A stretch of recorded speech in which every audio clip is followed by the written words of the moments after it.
Para abundar en esa pluralidad, yo creo que el profesor Vollmer seguro estoy que nos va a dar muchísimo más adelante. Muchas gracias.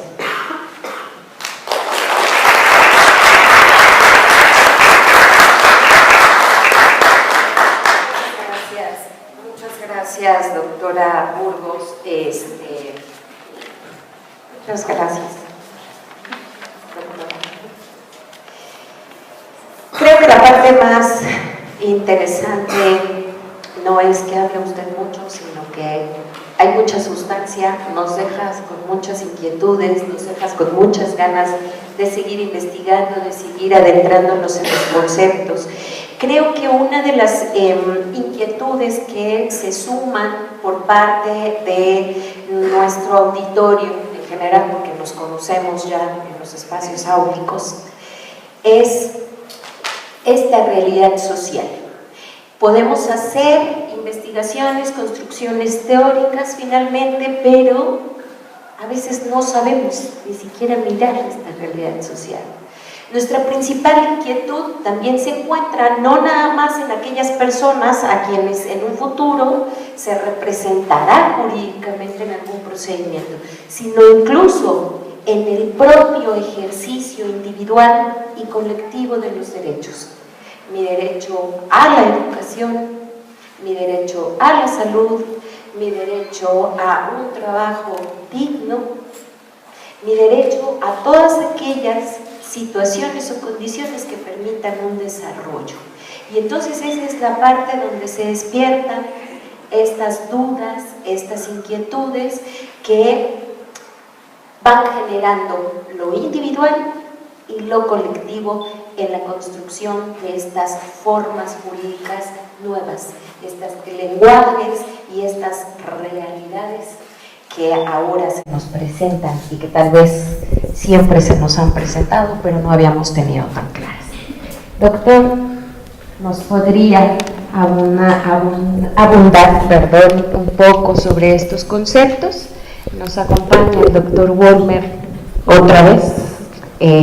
Hago nada más una breve síntesis de su currículum antes de darle el uso de la palabra. El doctor Vollmer es licenciado en Derecho por la Universidad Unicinos, es Universidad del Valle del Río dos Sinos, perdón, no sé pronunciar portugués, de San Leopoldo, Brasil.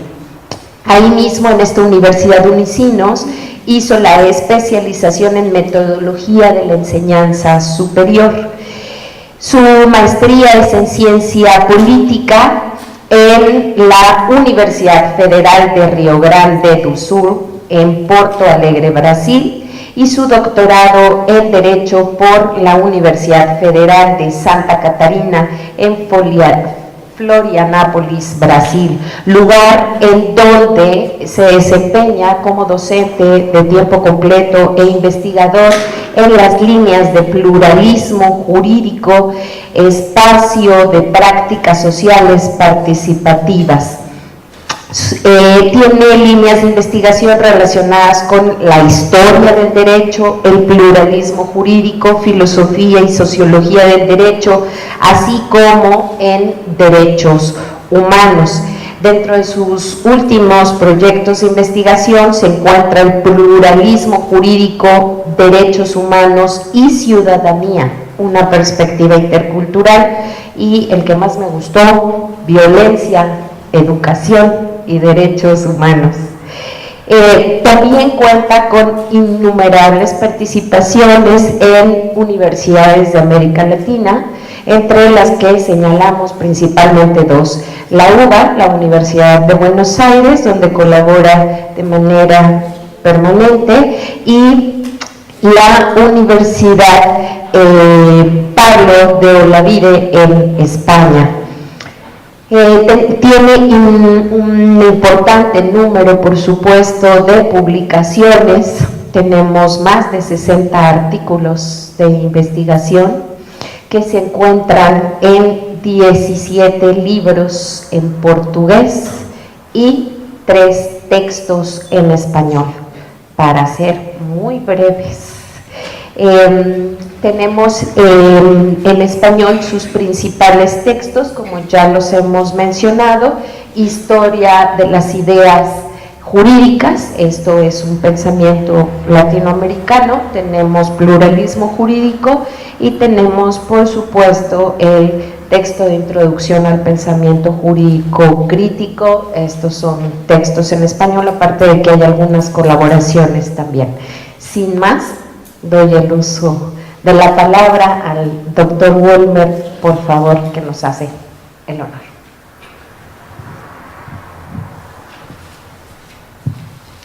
Bueno,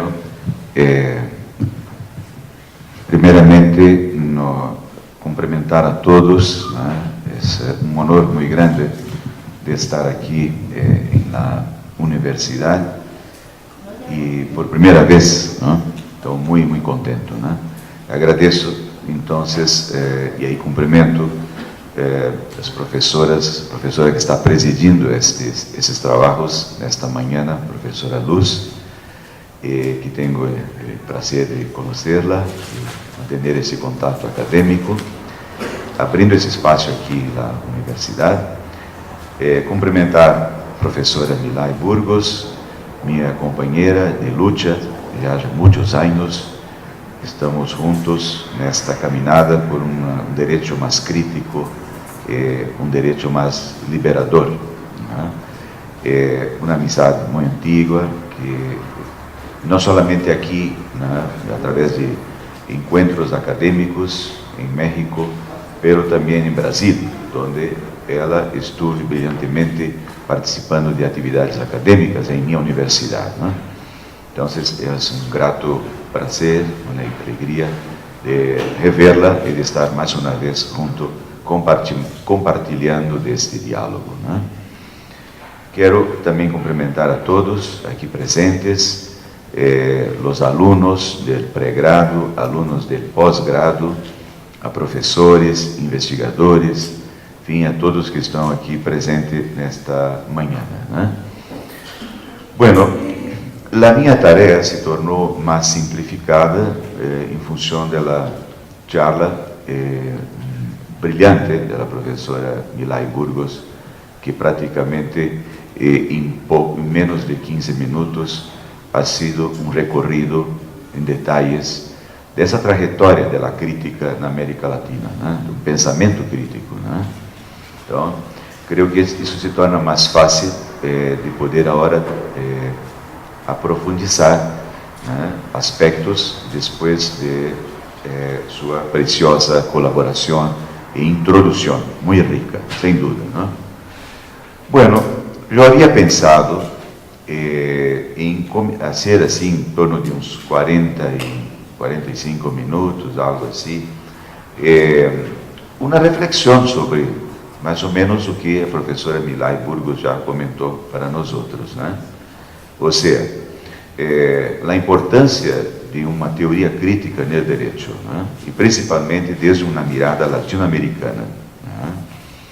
Então, eu he hecho uma divisão didática em 3 momentos, vamos dizer assim. Primeiro, é uma breve introdução, situando um pouco a leitura, a interpretação que eu hago do direito. Segundo, introduzir a questão da crítica, do pensamento crítico. A crítica convencional, dominante, e uma crítica que parte hoje da América Latina. Como pensar a crítica a partir da América Latina? Esse seria o segundo momento, de forma bem assim didática. E o terceiro é fazer a ponte entre o direito e a crítica, ou uma teoria crítica do direito. Para no final, mas ao final, para cerrar, introduzir um pouco também a questão do pluralismo jurídico, como uma alternativa, como uma possibilidade de um pensamento crítico, de um trabalho crítico no direito, certo? Muito bem, então seriam esses 3 momentos. Começando por a primeira parte, uma breve introdução, ou seja, creio que la profesora Milay ya nos posibilitó esto, ¿no? De trabajar el derecho en una perspectiva de la práctica social, ¿no? O sea, no vamos, como se hace normalmente en congresos de derecho, ¿no? En seminarios, normalmente aclamar la importancia de un nuevo derecho a partir de la Constitución o a partir de una hermenéutica constitucional, de una racionalidad, de una nueva racionalidad, o también, como hoy es moda, la cuestión de la garantía, ¿no? De la teoría del garantismo, ¿no? ¿Cierto? Vamos demostrar que hay muchas lecturas de derecho, ¿no? ¿Cierto? Se puede trabajar con muchas lecturas, ¿no? Pero na nuestra visión, ¿no? No es una comprensión abstrata, universalista, esencialista del derecho, de un derecho que viene de arriba para abajo, pero de un derecho que se construye a partir de los procesos políticos, sociales y de las prácticas sociales. Entonces, esto contraría un poco la tradición jurídica, la visión convencional de que muchas veces se proyecta para los alumnos del pregrado la idea de que, bueno, derecho está en el código, derecho es la ley escrita, derecho é produção codificada e é também a interpretação de seus juristas, de los grandes professores, magistrados, fiscales. Esto es de derecho. Não.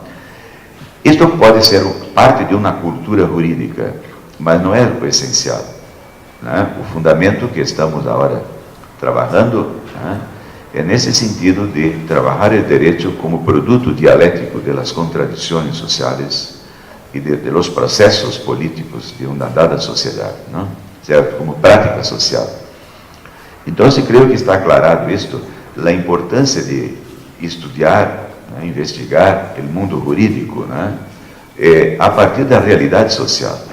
Então, há que ser uma visão crítica, há que ser uma visão interdisciplinária, esse diálogo do direito com as outras áreas, com a sociologia, com a filosofia, com a antropologia, com a educação, certo?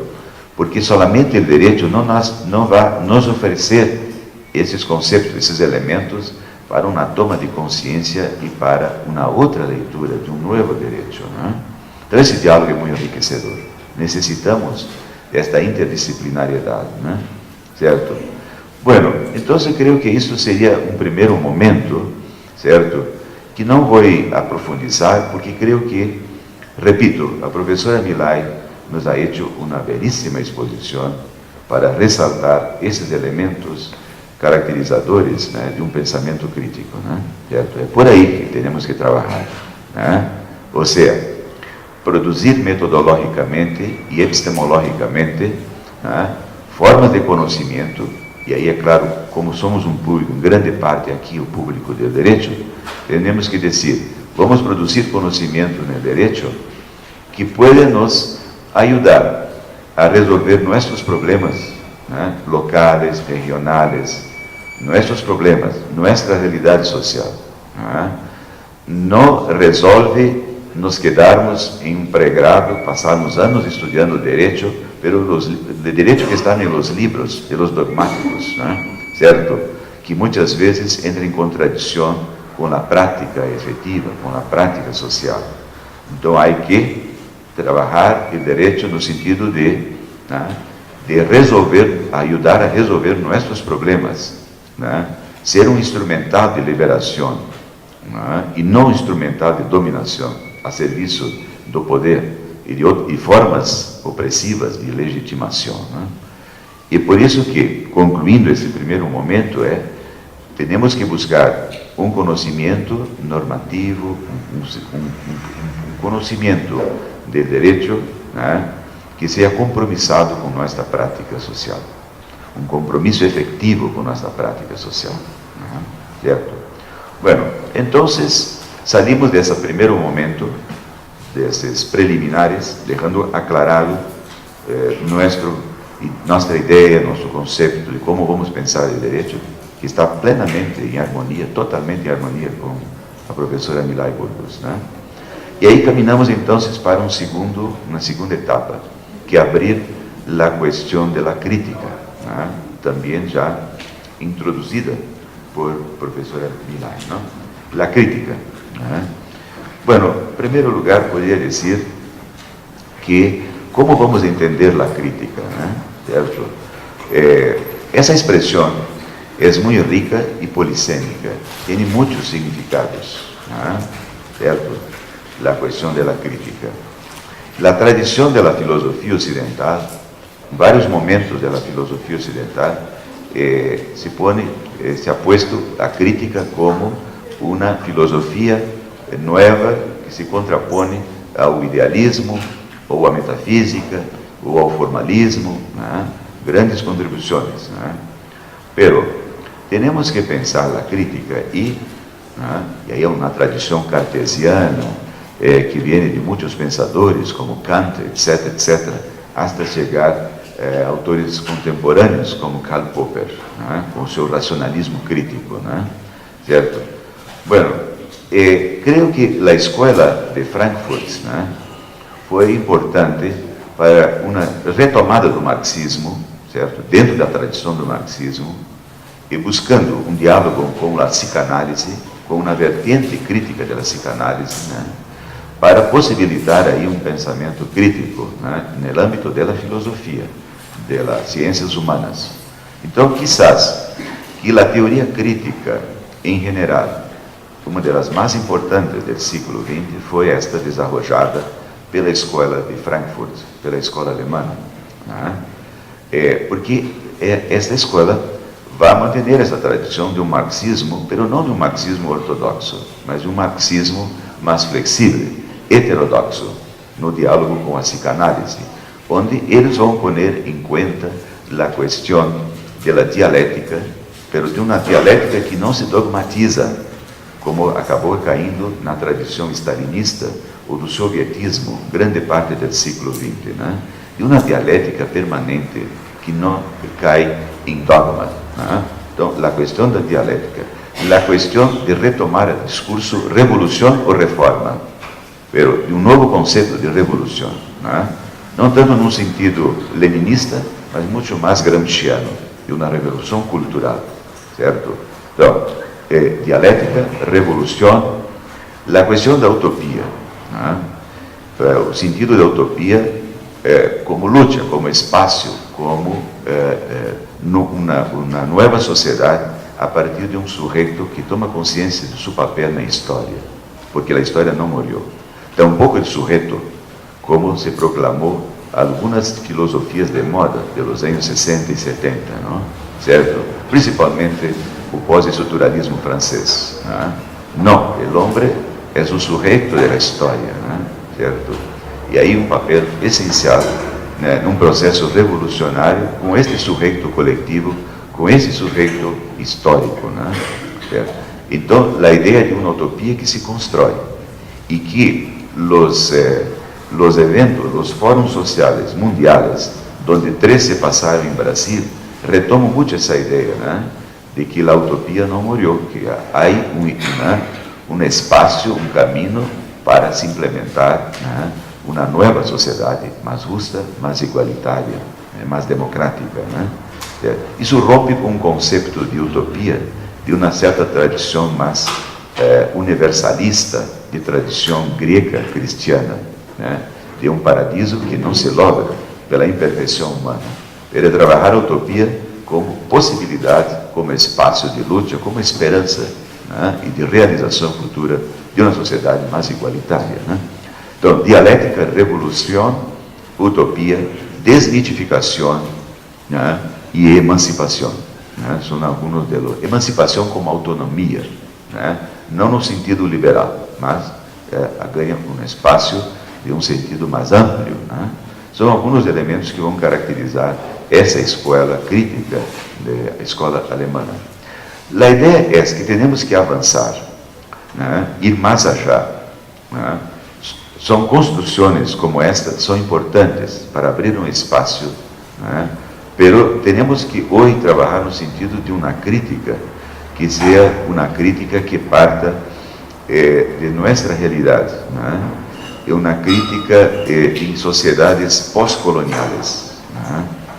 E aí se poderia perguntar, um pensamento crítico que não seja eurocêntrico, não obstante os avanços do próprio pensamento crítico europeu e principalmente frankfurtiniano, mas ir mais allá, é buscar uma crítica que tenha em conta nossa realidade. E aí me parece que dois elementos são importantes para se trabalhar uma crítica a partir da América Latina. Primeiro, ter em conta a materialidade, os processos históricos, e uma América Latina, desde a conquista, da colonização, da pós-independência, uma América Latina com um povo sofrido, marginalizado, violentado, negado suas populações originárias, seus povos indígenas, seus afrodescendentes, seus campesinos. Pensar uma crítica a partir desta realidade material histórica. E aí é uma riqueza muito grande. Certo? Justamente esta materialidade, que creio que Milá e Burgos ha posto em destaque esta questão de processos de materialidade. Sim, plenamente. Temos que ter em conta, antes de tudo, antes de chegar às ideias, ao pensamento, nossa realidade material, a prática social. E a América Latina oferece um cenário muito rico para isso, sem dúvida. Esse seria o primeiro grande ponto para um pensamento crítico, a meu juízo, latino-americano, como ruptura de las tradições críticas eurocêntricas, ir mais allá e trabalhar a nossa realidade. Segundo ponto, a nível agora do conhecimento, do saber, da epistemologia, primeiro da prática, da materialidade, certo? A dimensão econômica da sociedade, segundo, agora, o nível cultural das ideias, E aí temos, para um pensamento crítico, toda uma tradição, como recordado Burgos, no sentido de que, antes de se falar de um pensamento crítico no direito, há uma tradição crítica latino-americana. Mas, lamentavelmente, isso não é reconhecido pelo mundo jurídico, nem sempre. Pela cultura hegemônica, pela cultura formalista, não reconhece isso, de que há uma crítica latino-americana.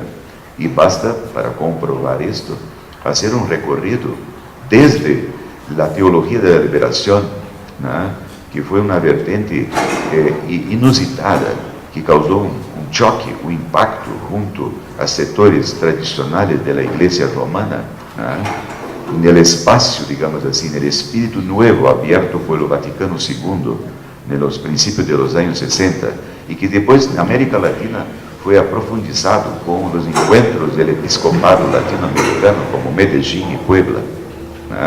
Então, a emergência de uma teologia autenticamente de los pobres, uma teologia comprometida com aquele homem que passa a miséria, que tem hambre, e aí a importância de alguns teólogos latino-americanos, como foi Gustavo Gutiérrez, no Peru, Leonardo Boff, no Brasil, e tantos outros. Então, poderíamos começar esse recorrido para buscar ideias para uma crítica latino-americana a partir da teologia da liberação dos anos 60. Depois, anos 60, 70, depois, em los anos 70, e com o movimento e a filosofia, a chamada filosofia da liberação, onde alguns argentinos que han venido para México han se destacado, como Enrique Dussel, como Horacio Ceruti, ou como Arturo Roig, e outros tantos, sem poder olvidar, evidentemente, o próprio Leopoldo Sea, e tantos outros, de um pensamento a partir do homem latino-americano, certo? Então, isso é, sem dúvida, algo que é muito nosso latino-americano e não eurocêntrico, não anglo-saxônico, uma filosofia da liberação latino-americana. E assim poderíamos recordar outras áreas, em função do tempo, não há tempo para profundizar cada uma, mas em la política, alguns elementos, alguns vientos de um pensar político latino-americano, desde um José Martí, passando por um Mariátegui no Peru, para-se um pensamento crítico na política. Esta ideia de Mariátegui, de um socialismo indígena, de um socialismo comunitário, autenticamente latino-americano, quizás o primeiro grande marxista da América Latina, Mariátegui, e outros tantos que poderíamos trazer no campo da política, da filosofia política crítica latino-americana. Depois da sociologia, uma sociologia que vai trabalhar a explotação, como, por exemplo, Orlando Fassborda, de Colômbia, uma educação, na pedagogia, com Paulo Freire, uma antropologia, entre tantos, Darcy Ribeiro, e aí poderíamos fazer um recorrido desde os economistas da teoria da dependência, certo? Que foram muitos, da teoria da dependência, até buscar, inclusive, no teatro latino-americano, no cine latino-americano, na música de protesto, la música social latino-americana. Aí, um espaço especial, recuerdo, por exemplo, nos anos 70, a música chilena, certo? Como que Violeta Parra, Gracias a la Vida, certo? Que suas canções foram retomadas depois por Mercedes Sosa na Argentina, ou mesmo Vítor Jara, certo? Este compositor intelectual chileno que morreu em um ginásio de esporte de Porto, torturado pela truculência, pela violência de Pinochet, certo? Vítor Jara. Então, há uma música latino-americana, uma música social que retrata o pueblo, os processos políticos e sociais. Todos esses são elementos que podem nos permitir, retomando um pouco a ideia de Milá e Burgos, de los movimentos sociais, de los movimentos eclesiais de base, todo isso, e que há elementos muito ricos, para rompermos com uma certa tradição crítica eurocêntrica. E isto é algo que domina em las faculdades, não somente de direito, de ciências humanas.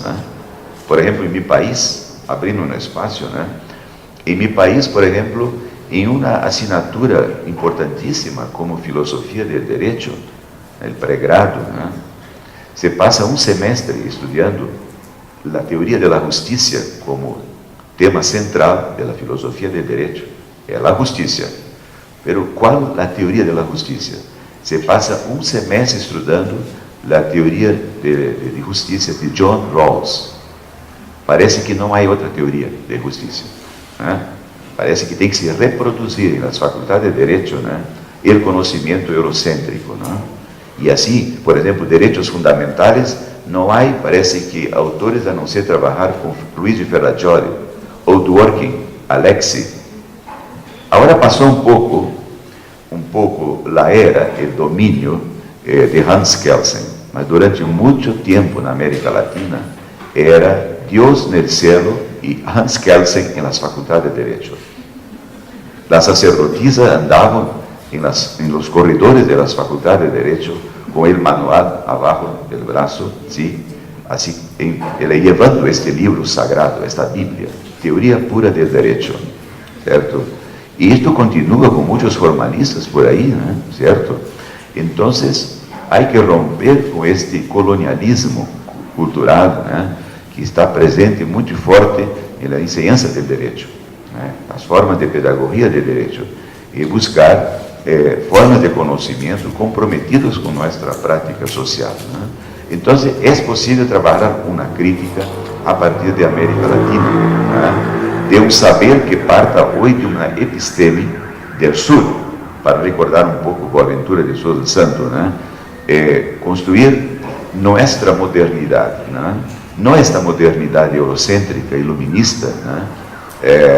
Não estou falando que devemos romper radicalmente com o iluminismo, não. As grandes conquistas da modernidade, em termos de direitos, são fundamentais, mas trabalhar no sentido de que há que buscar um espaço de um saber, de um conhecimento, de uma crítica que parta do sur, que parta de nossa realidade, e que tenha em conta esta crítica três elementos, me parece que são estimulantes para trabajar esta crítica para el área de las ciencias humanas y que va a llegar al derecho, ¿no? O sea, tener en cuenta, en primer lugar, el poder comunitario, ¿no? Esa nueva epistemia, una crítica, tiene que tener en cuenta la fuerza de la comunidad, buscar teorías que refletan, que van a refletir el poder comunitario, porque es muy común en las facultades se trabajar con ciertos fundamentos, ¿no? Ora, el fundamento está en la Constitución, ora, el fundamento está en la nueva racionalidad, un nuevo esencialismo, una nueva abstracción, una nueva universalidad, ¿no? E por aí vai, né? Estão sempre buscando fundamentos, quando se olvidam de coisas reais e concretas, né? Penso que temos que ter em conta esta ideia da comunidade, né? do poder das comunas, né? Da força comunitária, certo? Segundo, de los elementos, de los atores, de los sujetos que compõem, né, esta articulação social e que dá sentido à história, os sujeitos históricos, os sujeitos coletivos, né? E que hoje podemos trabalhar com o conceito de inspiração gramsciana, os sujeitos subalternos, né? E quem está por trás desses sujeitos subalternos, né? Sim, aí podemos trabalhar os movimentos sociais em suas diferentes dimensões, que são múltiples, né? Os campesinos, os afrodescendientes, né? Os pueblos originários, as populações indígenas, los inmigrantes, ¿no? Las minorías, ¿no? Las mujeres, en fin, hay una gama muy grande que abre cuando se estudia movimientos sociales de diferentes tipos, ¿no? ¿Cierto? Entonces sería un segundo elemento importante a mi juicio, que es tener en cuenta un sujeto histórico, ¿no? O sujeto subalterno. Y tercero, ¿no? La fuerza comunitaria con los sujetos, buscar una fundamentación en las necesidades, ¿no? ¿Cierto? Claro que ahí hay que trabajar un poco qué son las necesidades. O mundo capitalista proyecta falsas necesidades. Habemos que tener cuidado, ¿no? Porque hay necesidades que no realizan a persona humana, que no dignifican a vida humana, ¿cierto? Hay que buscar necesidades que son materiales, esenciales, existenciales, ¿no? Espirituales y culturales, ¿no? ¿Cierto? Y ahí creo que, por ejemplo, podemos buscar subsidios para los que van a trabajar esto, un poco en el Marx, ¿no? En sus manuscritos económicos y filosóficos, ¿no? Y que a lo largo del siglo XX, algunos teóricos hicieron una lectura, una interpretación, resgatando essa dimensão das necessidades radicais, né, no âmbito do capitalismo, né, como foi a pensadora húngara, discípula de Lukács, né, Agnes Heller, que escreveu alguns trabalhos muito interessantes. É claro, Agnes Heller da primeira fase, no seu primeiro momento, quando estava com Lukács, com a Hungria, né, certo? E aí alguns trabalhos muito interessantes, como a sociologia da vida cotidiana, un clásico, la sociología de la vida cotidiana, y principalmente teoría de las necesidades radicales, que ela vai profundizar o tema das necessidades no capitalismo, e aí tinha uma escola de grande influência nas ciências humanas e os que trabalham com o serviço social, com políticas públicas, ¿no? ¿Cierto? La questão de las necessidades. Então, seriam 3 elementos que podem contribuir para um avanço de uma concepção, pensamento crítico, né? A nível de sociedade, a nível das instituições, né? Retomada do poder comunitário, a projeção de sujeitos históricos, né? Certo? E as necessidades humanas, as necessidades essenciais, né? Bueno, e, então, tendo em conta esta ideia de crítica não como desconstrução, este é o grande peligro, muitas vezes, nas ciências humanas, né? Nas faculdades de ciências humanas, de filosofia, de sociologia, de política, introduzir teorias críticas nihilistas, desconstrutivas, né? Que se quedam num certo modismo linguístico, né? arriba de metáforas, né? Certo? Isto é muito perigoso, é muito sedutor também, né? Há que ter cuidado com essas falsas teorias críticas, né? Que não trabalham com a prática social, com a nossa realidade, mas que se quedam num discurso muito sofisticado, muito complexo, que muitos intelectuais, né, le gustam de utilizar esse tipo de argumento, né, de se quedar em cima de um discurso bonito, muito bonito, pero sem uma prática efetiva, né? E tristemente, por exemplo, em meu país, não sei como é aqui em México, em meu país, muitos desses jovens intelectuais brilhantes vão a ser doutorado na Europa, né? Certo? Passam 4 ou 5 anos com dinheiro público, né? Como na beca, para volver depois completamente colonizados. Não libertados, pero colonizados, né? Porque passam a reproduzir, por exemplo, em Brasil, vamos estudar o problema de los niños em las calles, a violência contra a mulher, os problemas de la favela, com as teorias de professores da Max Planck, ou de Sorbonne, ou da Complutense, né? Eles vão estudar na Europa, né, problemas específicos de sua realidade latino-americana, como se eles, os europeus, têm a resposta para nossos problemas específicos, né? E, lamentavelmente, eles são considerados como grandes intelectuais, porque hablam difícil, né? Complexo, né? Este é um gênio, habla difícil, né? Mas, em termos práticos e efetivos, né? Um trabalho social, de políticas públicas, né? De justiça social, não. Né? Então, esta é uma nova forma de colonização que estamos percebendo em nossas faculdades, em nossos centros de excelência de investigação, né? É a reprodução sem uma visão crítica. Então, a crítica que estamos falando é uma crítica contextualizada, histórica, material, né? E não esta crítica de luxo, né? De um discurso e de uma linguagem, né? Certo? Bueno, então, uma vez aclarado estes elementos, passamos para a terceira e última fase, terceiro e último momento, que é nos aproximar mais especificamente do direito, né? Creio que a professora Milay recordou muito bem toda essa uma parte de uma trajetória muito rica, né? Pero o pensar crítico no direito, né?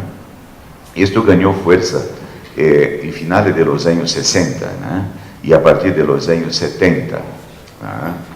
E foi importante, e é claro que, né, este impulso inicial crítico vai ser influenciado fortemente por algumas teorias sociais, principalmente pela teoria social marxista, né, que vai ser muito forte em los anos 60, que foi uma década muito rica, los anos 60, né?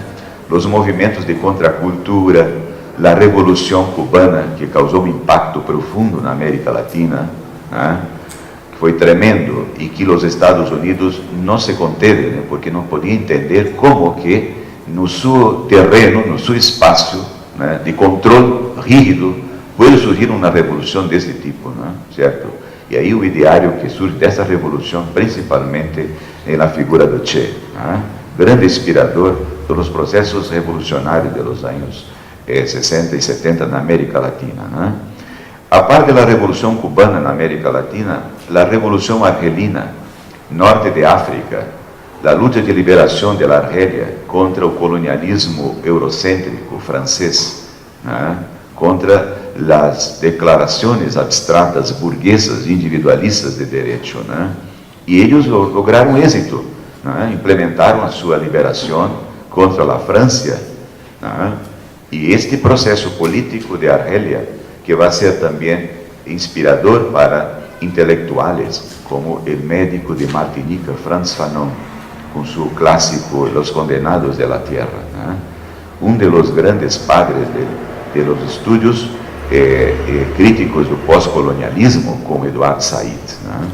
Então, houve essa grande influência desses movimentos, e mesmo, não obstante, depois toda a crítica que se ha hecho, mas também teve neste período um impacto no Ocidente da Revolução China, né?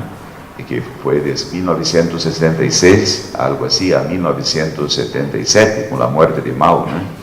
Então, também teve influência. No obstante, mais tarde, houve uma revisão de todo esse processo, né? Certo? E, então, creio que de todo, como recordou Milay, maio de 68 foi o momento culminante.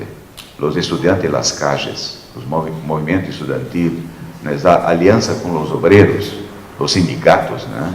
E criou uma nova realidade, um novo contexto crítico, político para a época, de grande influência, né? A parte destes movimentos de contracultura fortemente ideológicos, né? De liberação, podemos dizer que a tradução, por primeira vez para o inglês do russo, de alguns clássicos do marxismo, como Stuka e Pachucanes, foi de grande impacto, né? No cenário, principalmente, no primeiro momento, na Europa, né? Em França e Itália, né? Onde juristas críticos começaram a ler, agora em inglês, né? Depois foi traduzido para o francês e o italiano, né? A obra desses clássicos que foram expurgados nos anos 30, né? Durante o período stalinista, e que agora eram recuperados pela esquerda europeia, né? Isso foi muito importante, né? E porque isto vai generar também uma crítica, né? E desta crítica, né?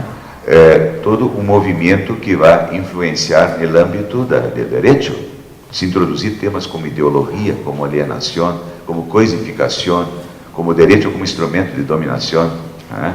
Digo que a crítica que ha hecho esses autores por parte de Kelsen, né? Quando escreveu 2 ensaios que depois foram integrados numa obra que saiu em inglês, uma versão inicial, Teoria Comunista do Estado de Direito, de Kelsen, né? Onde ele faz uma crítica, né? E que depois vai ser combatida justamente por os marxistas do direito, né? Que sua crítica realmente era demasiadamente superficial, né? Porque considerava que esse tipo de análise não era uma análise científica, entre comilhas, né?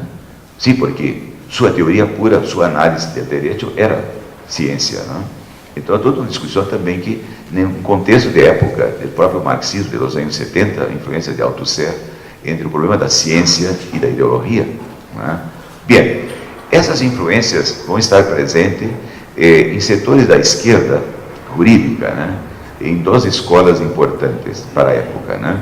Como, primeiramente, entre professores universitários franceses, né? No de Sorbonne, onde se ensinava classicamente o Código Napoleônico, né? E que não havia abertura, não havia crítica em Sorbonne, né? Com toda a sua tradição, não estou falando da filosofia, da área de ciências humanas, que tem tradição crítica, não? Pero no direito permanecia conservador. E foi então que em várias faculdades de direito de França, em Montpellier, Grenoble, Saint-Étienne, várias, vão surgir alguns professores universitários, né, empregados, que começam a introduzir em classe, né, textos de sociologia, de política, de antropologia, para discutir o direito civil francês. Desmitificar o Código Civil francês como sendo o paradigma da cultura burguesa individualista, centrada na propriedade privada, né? E aí começa uma discussão com laboratórios jurídicos, com clínicas jurídicas em discussão, né? Onde, sem dúvida, esses professores vão se utilizar da teoria marxista como uma ferramenta, como instrumental importante para repensar a teoria general do direito, né? Foi muito importante essa escola crítica em França, né? Depois, ao mesmo tempo, também surge em Itália, nos anos 70. Pero, distintamente, na Itália, ao contrário de França, onde foram professores universitários, professores de direito, em Itália vai se destacar, né, alguns magistrados, curiosamente, né, magistrados, juízes, que eram professores, né? Um deles, chamado Pietro Barcellona, que morreu há pouco, era juiz e professor de direito civil em la cidade de Catania, em la Sicília. E aí ele organizou um congresso para discutir os rumos da justiça na Itália, de los grandes e graves problemas de acesso à justiça, de la burocracia, de la burocracia y de cómo estaba se retardando la efectividad de la justicia, ¿no? Y que era necesaria una reacción, y que los jueces tenían un papel fundamental, como jueces ciudadanos, ¿no? Y ahí entonces organiza ese congreso para discutir cómo era posible hacer justicia, buscar una sociedad más democrática, más igualitaria, una Italia dividida entre un norte rico de la Lombardía, de la Fiat, de la Ferrari, industrializada, el norte de Italia, con una Italia pobre, de la violencia, de la explotación, de la miserabilidad de la Sicilia, del sur de Italia, ¿no? ¿Cierto? Esas son las incongruencias del capitalismo italiano de la época: norte rico y pobre, el sur pobre, de la miseria, de la exclusión y de la mafia. ¿Y cuál es el papel del juez en un tribunal? ¿Cómo hacer justicia? Bueno, ahí hay que trabajar. Ese instrumental sería una hermenéutica, una interpretación social, alternativa del derecho. Eso sería posible, ¿no? Tener cuidado, no ir contra la legalidad, mas explotar las lacunas, las omisiones, las imprecisiones de la ley positiva, de la ley estatal, y por ahí hacer justicia, una hermenéutica alternativa. Y eso ganó proyección. Los anales de este encuentro en Catania, en 1972, pasaron a ser conocidos como uso alternativo del delito, uso alternativo del derecho, y se proyectó, ¿no? Llegó los vientos a España, donde un magistrado, que hoy me parece que está jubilado, ¿no? Este magistrado, Andrés Perfecto Ibáñez, formó un grupo crítico en Madrid, con el apoyo de profesores universitarios de Andalucía, como Nicolás López Calera, de la Universidad de Granada, y ahí formaron un grupo crítico español para trabajar el derecho, y cuestionar la cultura formalista en España. Crear un grupo llamado Jueces para la Democracia, con una revista también, ¿no? Esto en los años 80, años 70. En los años 80, los ecos de la alternatividad, de un derecho crítico, de la presencia del marxismo, de trabajar la cuestión ideológica en el derecho, y de una crítica por dentro del derecho, esto va a llegar a América Latina. Y uno de los espacios privilegiados, uno de los primeros escenarios, sin duda, es en México. Y ahí no conozco bien toda una trayectoria más antigua, pero yo señalaría con destaque la presencia del profesor argentino, hoy mexicano, Oscar Correas, que llegó para el exilio aquí en México, en la ciudad de Puebla, y trabajó en la Universidad Autónoma de Puebla, fundando un grupo de crítica jurídica, con la publicación de una revista. Y ahí empieza a trabajar, como marxista, a trabajar cuestiones jurídicas y a propia teoría de Kelsen, ¿cierto? Una crítica a teoría de Kelsen. Y es evidente que la crítica de Oscar Correas va a ser muy importante para fomentar, para, digamos, abrir un espacio para temas como pluralismo jurídico, derecho alternativo, la cuestión de las jurisdicciones especiales como la jurisdicción indígena, los pueblos originarios, que abre un leque de posibilidades. Hay un espacio muy rico de sociología jurídica, filosofía del derecho, antropología jurídica, con un grupo muy fuerte, ¿no? ¿Cierto? Y evidente que esta crítica en México no solamente se quedó con Oscar Correas, como sabemos, y Milay recordó eso muy bien, y otras posturas críticas, ¿cierto? Que Oscar, y mismo con la mía admiración personal que tengo, con Oscar, pero la expresión de Milay me pareció muy interesante, que una tendencia crítica extremadamente importante, mas que cae muchas veces en un cierto ortodoxismo analítico, ¿cierto? Porque hay otras corrientes también, como esta representada pelo profesor professor de Aguascalientes, né? Jesus Antônio de la Torre, né? Um grande humanista, né? Sem dúvida, né? Comprometido, né? Com larga experiência como advogado popular, e que hoje é um notável maestro, né? Professor, investigador, né? Com mais de 20 livros publicados, né? E onde ele hace, a mi juicio, la primera aproximación del derecho con la filosofía de la liberación de Enrique Dussel, ¿no? Sin duda, ¿no? Cuando vas a trabajar hoy filosofía del derecho, teoría del derecho, y buscando la filosofía de la liberación, innegablemente que Jesús Antonio es la referencia obligatoria, ¿no? Y aparte de esas tendencias, otros jóvenes que están ahí trabajando aquí en México, ¿no? Que son inúmeros, sería injusto no dejar, né, a própria Milay que está aqui, o próprio Alejandro Rossini e outros tantos, né, certo? Então, essa crítica que tem uma grande força no México, depois de los anos, final de los anos 80, vai lograr êxito também na América Latina. E creio que esse espaço que Milay desenhou isto há pouco para nós outros muito bem, né? É fruto de uma série de fatores. Um deles foi a abertura política na América Latina, depois de los regimes autoritários em diferentes países, né?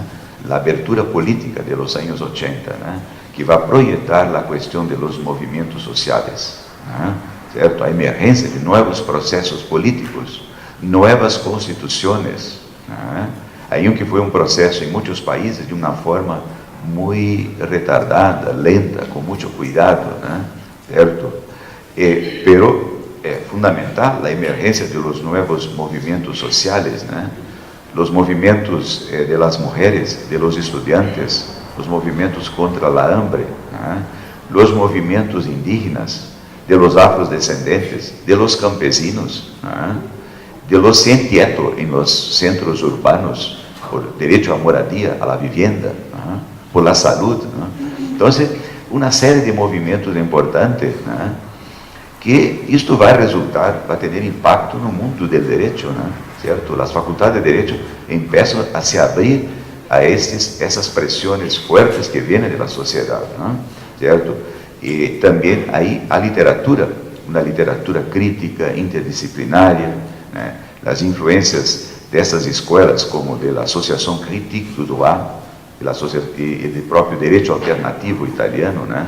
A par do marxismo como teoria social extremamente forte e influente em los movimentos de crítica jurídica, né? Então isso tudo ganha espaço em vários países, né? Certo? Eu poderia recordar assim, não querendo ser injusto, mas desde Centroamérica, em Porto Rico com Carlos Rivera Lugo, ou em Costa Rica com Norman Sorosano, né? Chegando a Venezuela, né? Principalmente a criminologia crítica de Venezuela, né? Rosa del Olmo, né? Ou mesmo mais recentemente Sônia Bazuil, né? Certo? Que vai trabalhar com acesso à justiça do sistema penitenciário, o sistema de prisão, né? Em Caracas, nos grandes centros de Venezuela, né? Certo? Em Colômbia, o Instituto de Serviços Legais Alternativos, ILSA, né?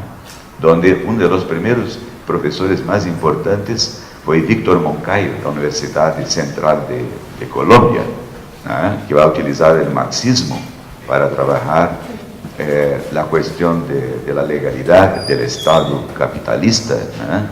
Na América Latina, né? Então, um grupo colombiano muito bueno, é um grupo muito bueno. Em Chile, poderia recordar, por exemplo, o advogado criminalista que foi consultor de Allende, né?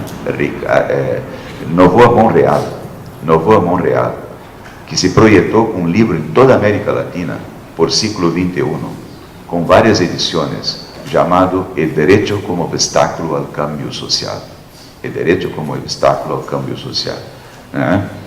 Este advogado, professor, que teve que ir para o exílio depois de 11 de setembro, né? De 1973, com o golpe e com a morte de Allende, né? Há menos de 10 dias estive em Santiago, né? E aí tive conhecimento por uma aluna de maestria de um livro bombástico, né? escrito por um médico legista e por um periodista, donde ele deixa aclarado com pruebas de que Allende não se suicidou, que mataram Allende del Palácio de la Moneda, né? Porque a história oficial desenhada, né, pela história oficial chilena, por os militares e tudo, é que Allende se suicidou quando estava sendo o Palácio de la Moneda, né, invadido pelas tropas de Pinochet, né, que ele havia se matado com uma arma que ele ganhou de regalo de Fidel Castro, e que fizeram uma montagem, né, para caracterizar isso, né, certo? E que hoje existem provas de que, em verdade, ele estava ferido, e aí o general que ocupou a moneda realmente matou a queima-roupa, assim, né, direto, matou Allende, não? É uma versão. Claro que, né, o Chile está dividido, né, um país muito dividido, né? Ainda existem setores fortes que comemoram e que fazem festividades em homenagem a Pinochet e a época da ditadura. Lamentavelmente, há não? Certo? E há outros, claro, grande parte da sociedade chilena que, como agora, há poucos dias comemoraram 11 de setembro em las calles, né? Bueno, mas sem me sair do rumo da caminhada, que temos que cerrar, não? O tempo já se agotou há muito tempo. Temos que caminhar para o final. Creo que a crítica jurídica na América Latina, em Chile, em Peru, em vários países, a Argentina ganhou um espaço na Universidade de Buenos Aires, com o governo democrático de Raúl Alfonsín, né? E onde Carlos Cárcova vai ser um dos principais intérpretes. Brasil também, no final dos anos 80, princípio dos anos 90. Bueno, a teoria crítica do direito vai ter um papel muito importante de abrir um espaço, né, da enseñanza do direito, né, sem dúvida. Né. Creio que três objetivos importantes da crítica jurídica no âmbito do conhecimento, da enseñanza, né, do estudo do direito. Né. Três objetivos. Primeiro, a crítica vai ter um papel importante para revelar as incongruências, as contradições do direito positivo. Vai trabalhar o direito positivo, a legalidade oficial por dentro, e vai desmitificar certos mitos, certas falácias, certos embustes, né? Certo? O mito da neutralidade, da universalidade do direito, da completude do sistema, né? Certo? Então, primeiro momento, esse seria o objetivo, né, da crítica jurídica, trabalhar o direito positivo da legalidade oficial, formalista, por dentro, e desmitificar e demonstrar as incongruências, as falácias, as ocultações. Primeiro. Segundo objetivo da crítica jurídica é trabalhar em nível das instituições jurídicas, desmitificar esta falsa harmonia da justiça, que tudo vai bem, que tudo é perfeito, principalmente no âmbito das instituições jurisdicionais, em los tribunales, certo? E os seus litigantes, seus operadores, não? Há que demonstrar de que essa neutralidade, não, em verdade, é uma falácia, é uma ocultação. Então, trabalhar as instituições jurídicas por dentro, não? Certo? E terceiro, trabalhar o conhecimento jurídico, a enseñanza de direito, a educação jurídica. Que tipo de educação é essa educação que projeta abogados, litigantes, fiscais, membros da jurisdição, de magistrado? Que tipo de profissional está saindo das faculdades de direito? Que tipo? Serve para quem?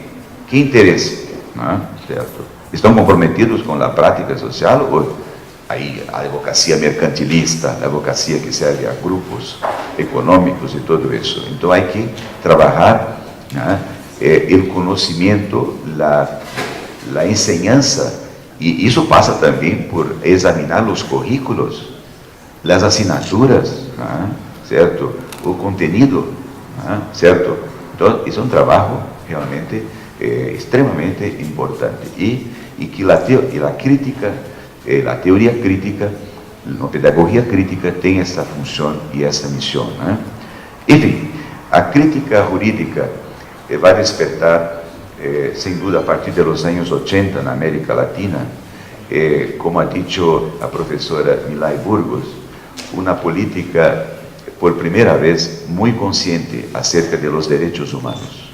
Haverá um grande impulso de los movimentos em torno de los derechos humanos, né? Também vai favorecer a emergência de operadores de direito compromissados com a prática social, né? De litigantes, abogados populares, certo? Compromissado com os pueblos indígenas, com os afros, com os campesinos e com a população que vive em las grandes cidades, né? Las vilas de la miseria, né? Los acampamentos, em las favelas, como se diz em português em Brasil, né? Las favelas, os grandes centros urbanos, né? Onde há a marginalidade, a violência e a exclusão social, né? Então, a crítica, o pensamento crítico, a teoria crítica no direito vai possibilitar essa toma de consciência, né? Para esses temas tão importantes que envolvem uma prática social efetiva, né? Isto abre espaço para também a pluralidade, o pluralismo do direito, né?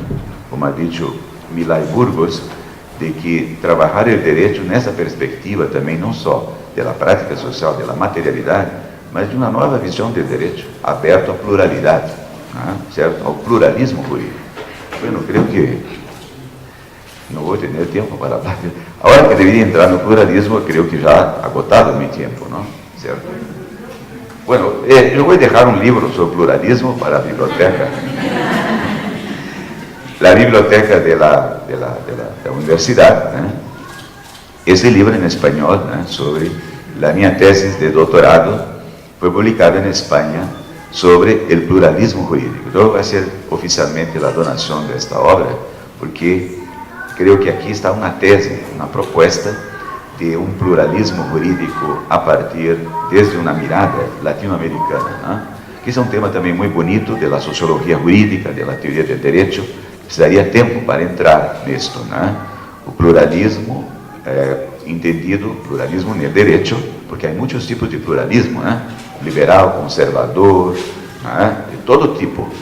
Um pluralismo na religião, na sociologia, na política, pero no direito há também um pluralismo jurídico, né? Que é, em poucas e simples palavras, compreender, né, a normatividade, não somente que existe uma exclusiva do Estado, mas que a normatividade pode emergir da sociedade, de diferentes grupos sociais. Há várias manifestações normativas, várias manifestações jurídicas em uma dada sociedade. Não somente aquela do Estado, que no mundo ocidental, na nossa tradição, este direito do Estado é considerado como o mais importante, está na hierarquia, né, de todas as normas, pero o pluralismo entende que não, o direito do Estado não é o único, pode ser até o mais importante ou o dominante, pero há outras formas de produzir direito, que vêm da sociedade, de los grupos, de los movimentos, não somente produzir direito, mas também aplicar direito, certo? Que essa aplicação, não somente por as instâncias do Estado, oficiais, mas também existem outras práticas, a justiça de los barrios, a justiça de los vecinales, né? As formas de jurisdições especiais, a justiça indígena, né? A justiça comunitária, né? E outras práticas na América Latina. Creio que a justiça comunitária indígena seja uma das mais importantes na América Latina. Aí se poderia estudar, como se estuda realmente aqui em México, há toda uma tradição antropológica, né? México, Bolívia, Peru, Equador, principalmente. Pero podemos falar de uma justiça comunitária nos grandes centros urbanos, né? O problema da luta por la vivienda, né? Certo? Por la salud, né? A luta de los vecinos, a justiça comunitária. Em Colômbia é muito forte a justiça comunitária. E aí se desarrolla os mecanismos informales de resolução de los conflitos, que se llaman de MARC, né? Mecanismos Alternativos de Resolución de los Conflictos, donde la mediación y la conciliación son extremamente importantes, né? No mediación y conciliación que existe a través del Estado, mas una mediación y una conciliación a través de los barrios populares, de comunidades, né? Esto es parte del fenómeno del pluralismo jurídico, né?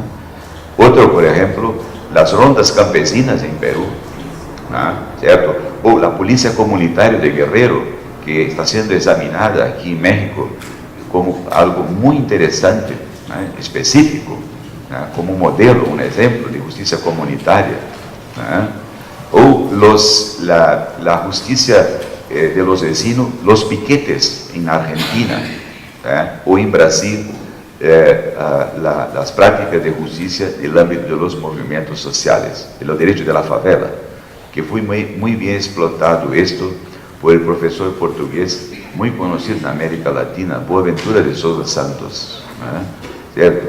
Entonces, el pluralismo, dice así, se contrapone a la cultura monista, a una cultura centralizada, ¿no? ¿Cierto?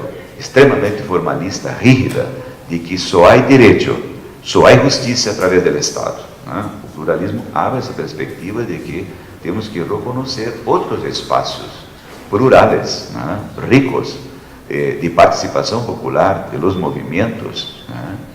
Y, bueno, ese tema, en fin, el libro trabajo esto, ¿no? Que si fuese avanzar en una tipología, tenemos muchos tipos. Cuando se habla de pluralismo jurídico, hay que tener cuidado, ¿no? Porque hay un pluralismo conservador, ¿cierto? Nem todo pluralismo jurídico é liberador, emancipador. Hay que tener cuidado. Hay formas de pluralismo jurídico que son denominados, son considerados como hoy ilícitos penales para o direito do Estado ou inconstitucionales, né? Formas de linchamento e outras tantas práticas. Não estamos falando desse tipo de pluralismo, certo? Nem tampouco do pluralismo conservador da globalização, da lex mercatoria, né? Que muitos professores de sociologia jurídica falam de pluralismo, mas pensando no pluralismo da globalização. O pluralismo jurídico, ou seja, da lex mercatoria, de uma nova lex do mercado, né? Que é imposto pelas grandes potências, pelas burocracias internacionais, por los grupos financeiros. Né?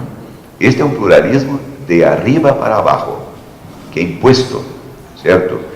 E se os países em desenvolvimento não acatam essas determinações das burocracias, existem duas grandes ameaças para os países em desenvolvimento, né? Primeiro, o bloqueio econômico, né? Se torna impossível viabilizar as condições materiais de um Estado, porque está bloqueado economicamente, certo? E os grandes interesses internacionais, né? Então, há um bloqueio econômico. E a ameaça, quando não resolve o bloqueio econômico, a ameaça militar. Se cria artimanhas, se cria, né, bandeiras assim, de que aquele país tem armas químicas, é perigoso, né, a estabilidade mundial, a democracia, né? E aí se cria pretexto para invadir o país, né? Então, há que ter cuidado com este tipo de pluralismo jurídico conservador, de arriba para abaixo, pela lex mercatoria, né? Que por trás também há um discurso neoliberal, há um discurso cultural sofisticado, complexo, da pós-modernidade, né? Que é um discurso perigoso esse, né? Que cai para um niilismo, um relativismo, né? O que estamos falando aqui, e aí com isso vou finalizar, é de um pluralismo jurídico progressista. Esta palavra é perigosa também, há que ter cuidado. Em meu país há um partido político que se diz progressista, pero donde está dentro desse partido os piores políticos, os mais reacionários, pero se proclamam progressistas. Há que cuidar com essas bandeiras, né? Com este nome, progressista. Pero para ter cuidado com essa expressão, poderia dizer pluralismo jurídico contra-hegemônico, né? Pluralismo jurídico contra-hegemônico ou transformador, né? Que é um pluralismo que parte de abaixo, né?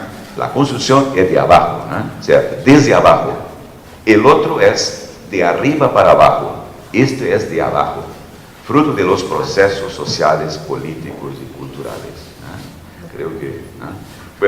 Creo que sería esto entonces, este panorama de la importancia de un pensamiento crítico para la sociedad, para las instituciones y principalmente en el ámbito del derecho, de cómo podemos cambiar y que eso possa contribuir para uma sociedade mais justa, mais igualitária, mais democrática e para pessoas, cidadãos e principalmente aqueles que são abogados ou estudantes ou que vivem o direito mais compromissados com nossa prática social, por um direito mais justo, e por uma vida com mais dignidade.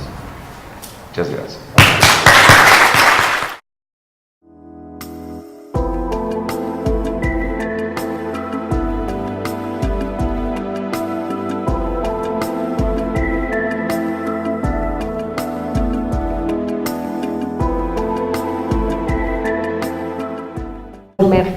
Otra vez, hago nada más una breve síntesis de su currículum antes de darle el uso de la palabra. El doctor Vollmer es licenciado en Derecho por la Universidad Unicinos, es Universidad del Valle del Río Tocinos, perdón, no sé pronunciar portugués, de San Leopoldo, Brasil. Ahí mismo en esta Universidad Unicinos hizo la especialización en metodología de la enseñanza superior. Su maestría es en ciencia política en la Universidad Federal de Río Grande do Sul, en Porto Alegre, Brasil, y su doctorado en Derecho por la Universidad Federal de Santa Catarina en Florianópolis, Brasil, lugar en donde se desempeña como docente de tiempo completo e investigador en las líneas de pluralismo jurídico, espacio de prácticas sociales participativas.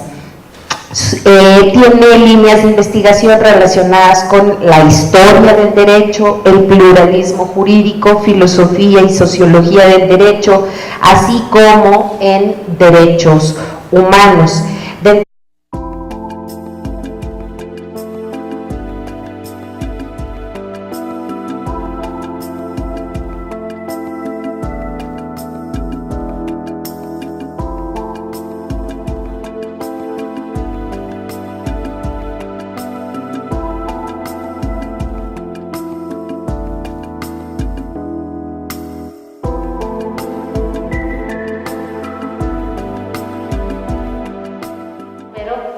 Para abundar en esa pluralidad, yo creo que el profesor Vollmer seguro estoy que nos va a dar muchísimo más adelante. Muchas gracias.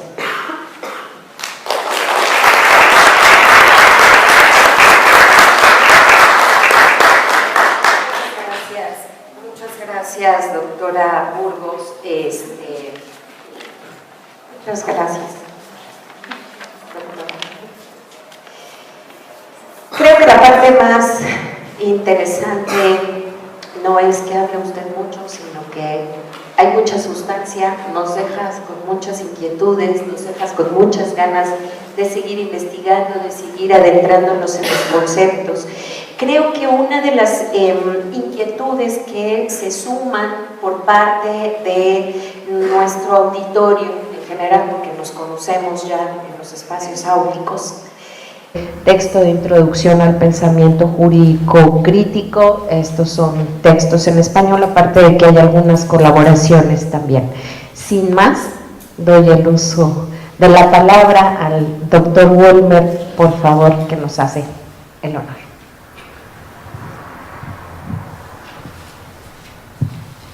Bueno, primeramente, cumprimentar a todos, es un honor muy grande de estar aquí en la universidad y por primera vez, estoy muy, muy contento.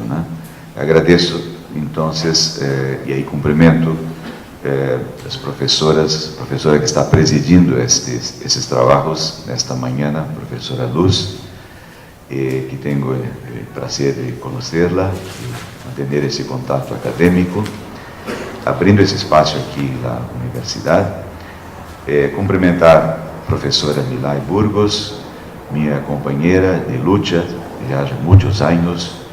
Estamos juntos nesta caminhada por um direito mais crítico, um direito mais liberador. É uma amizade muito antiga que no solamente aquí. Dentro de sus últimos proyectos de investigación se encuentra el pluralismo jurídico, derechos humanos y ciudadanía, una perspectiva intercultural, y el que más me gustó, violencia, educación y derechos humanos. También cuenta con innumerables participaciones en universidades de América Latina, entre las que señalamos principalmente dos: la UBA, la Universidad de Buenos Aires, donde colabora de manera permanente, y la Universidad Pablo de Olavide en España. Tiene un importante número, por supuesto, de publicaciones. Tenemos más de 60 artículos de investigación que se encuentran en 17 libros en portugués y 3 textos en español, para ser muy breves. Tenemos en español sus principales textos, como ya los hemos mencionado: Historia de las ideas jurídicas, esto es un pensamiento latinoamericano. Tenemos Pluralismo jurídico y tenemos, por supuesto, es esta realidad social.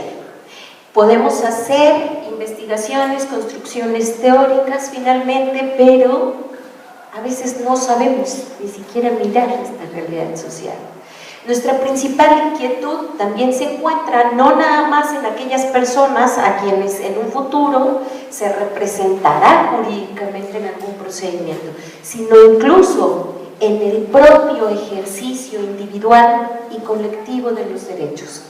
Mi derecho a la educación, mi derecho a la salud, mi derecho a un trabajo digno, mi derecho a todas aquellas situaciones o condiciones que permitan un desarrollo.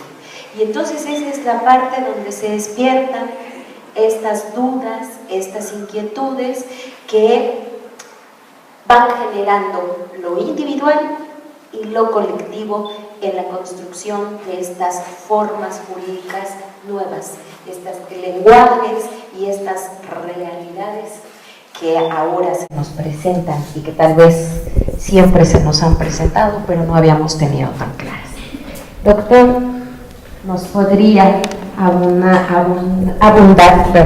un poco sobre estos conceptos? Nos acompaña el doctor Wolf.